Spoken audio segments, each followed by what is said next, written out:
星的光點點灑於夜，人人開開心心說說故事，偏偏今宵所想講不太易，遲疑地望你想說又復遲疑，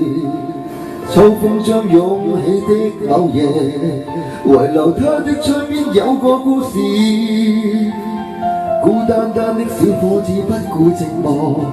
徘徊樹下直至天際露月兒，東風吹走幾多個月夜，為何窗邊的他欠缺注視，刻於窗扉小字寫的愛無字，完全沒用像個飄散夢兒。今宵的小伙子傾吐憾事，誰人痴痴的要再聽故事，偏偏痴心小子只知道上集，祈求下集是個可愛夢兒。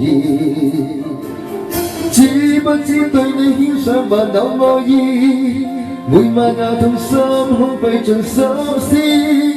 這小子喐了那段這故事。